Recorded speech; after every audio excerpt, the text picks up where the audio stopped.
Hi guys, Ed Haynes here to talk about 16.1. The idea of this web series is that every week as soon as a workout's released, and myself and the coaches have run through it as well as put some athletes through it, we're going to bring you a video talking about a few things obviously through the workout. For example, today we're always going to do a bit of an athlete analysis, so analysing the 2 or 3 or 4 how many people Crossfit asked to demo the workout at the live announcement.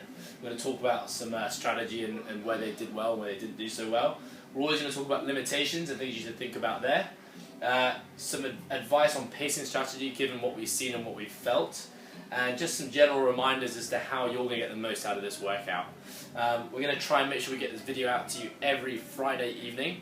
So if you're doing a class on a Saturday, please make sure you watch this video because we won't be spending a whole bunch of time on this in the class, just given that we don't have that much time with you guys. So we're going to start with athlete analysis. The biggest observation to take out here was that there was a huge drop off in both athletes' time. So China Cho, her fastest round was 1 minute and 17, and the slowest was 2:14. Emily Abbott was 1:18 as her fastest round and 2:01 as her slowest. I think we can all agree that's just too much of a drop off. 20 minutes of work, we should be thinking about a slow grinding pace and being as consistent as possible. It's what we always talk about and teach you guys in class. Real quick, let's move on to limitations. Really 5 or 6 big limiters here. The first one being engine. It's 20 minutes of work, which is a long time. It's actually the longest open workout we've had, bar the 4-time workouts on the thrusters, burpees and thrusters rowing. So really what I want you guys to think about here is think about kind of that 20-minute row or that 30-minute row a lot of you did, or kind of like a 20-minute run. It's uncomfortable work, but really with this workout you've got plenty of opportunity to back down and slow off if you do start approaching a red line.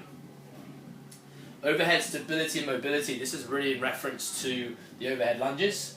We should be looking at stacking the shoulders, because obviously stacking the shoulders, having the arms directly above head versus a wide grip, is just going to give us more stability. At the end of the day, for a lot of us, we're going to be doing a lot of lunges in this workout, so making sure that the shoulders are in a good position and they're not going to fatigue is going to be very preferential when we go into this. Next one, leg burn. Definitely a big leg burn, this one. Unless you're getting limited on something like a chest to bar where you spend a whole bunch of time trying to go at your chest to bars, you're going to be getting back to those lunges very quickly. And you're going to find that legs are going to start to burn up. Really, you're going to be getting anywhere between 6 if you're a really tall athlete to 10 lunges if you're a shorter athlete in that space. So if you think, like let's say for example those athletes who are doing 10 rounds, that's a lot of lunges. I can't do the maths right now, but it's a lot.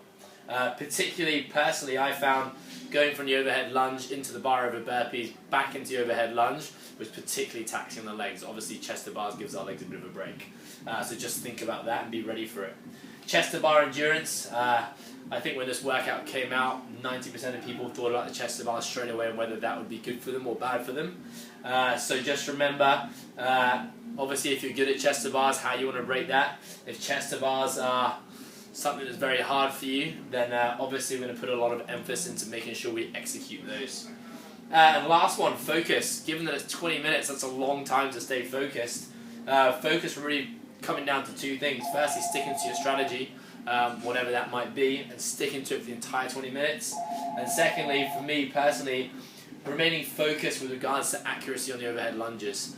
You lose focus for a minute, it's easy for us to wobble, lose the bar forward, backwards or sideways. Having to pick up that bar, start again and go back to one of the markers is a pain, and obviously it's going to affect your overall score substantially if it happens more than once. Okay, moving on to pacing strategy now.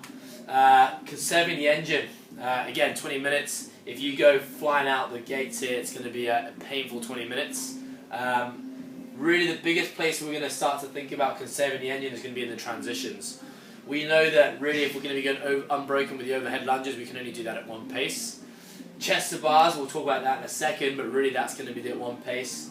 And obviously burpees, as we always teach you guys, we want to be consistent with our burpees. Whether that's fast or slow is going to be individual preference. So really where the majority of your pacing is going to come into this is going to be in between each movement. So from the lunges, how much rest you take before starting the burpees, how much rest you then take before coming back into the lunges, and so on and so forth with the chest to bars. Conserving the arms. Obviously, if chest to bars are a tough movement for you, we want to think about breaking the chest to bars early. Really don't be afraid of singles. I've seen a lot of people in the gym today still get some very respectable scores going singles from the start. Don't try and be Superman or Superwoman from the start and link a big bunch of chest to bars if you know that very quickly they're going to break down and you'll be at singles. It's much better to start at a slow pace rather than get slowed down to a slow pace.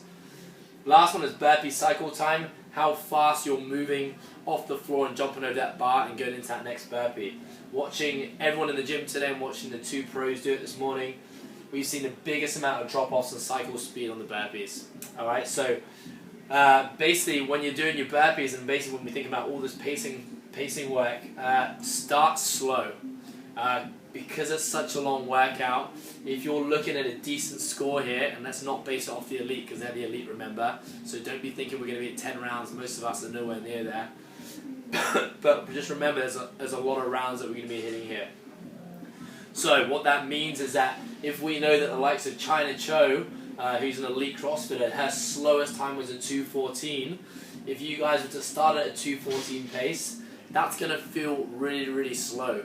But you have to do this for 20 minutes. So it's not necessarily a bad thing starting slow and just hanging on there. If you have more at the end, obviously we're going to put the foot down and push it at the end.